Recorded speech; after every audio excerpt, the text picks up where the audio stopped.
Unit 1 Electrostatics.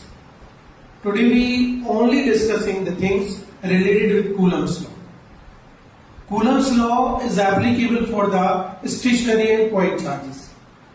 Yesterday we studied similar charges or like charges repel each other, opposite charges attract each other.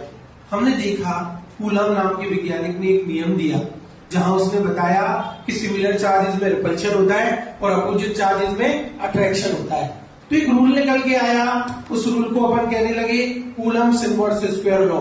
Simple सी बात है, जो भी बात कर रहे हैं हम कूलम्स लॉ पर बात कर रहे हैं। Coulomb's law gives the formula for electrostatic force that is acting between two stationary and point charges. Whenever two charges are separated by certain distance, simple सी बात है, two stationary and point charges that is Q1 and Q2 separated by a distance small r.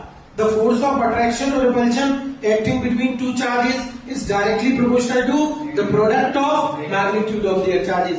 बहुत simple है, अगर कोई दो charges similar है तो उनमें रिपल्शन का फोर्स लगता है और अपोजिट है तो उनके बीच में अट्रैक्शन का फोर्स लगता है। उसकी वैल्यू कूलम ने कूलम्स इनवर्स स्क्वायर लॉ से बताई थी। तो that will be acting between two charges is directly proportional to the product of their magnitude of charges and inversely proportional to their square of distance between them.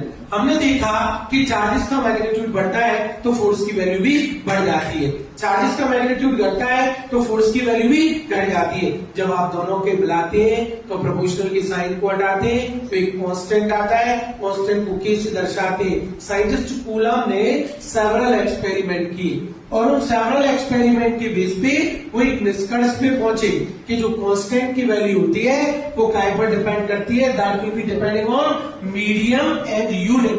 In SI unit, जब आप ऐसा unit लेते हो और medium कौन सा लेते हो, एयर और वैक्यूम, तो in that case the constant is epsilon not. The value of epsilon not is different for the different medium.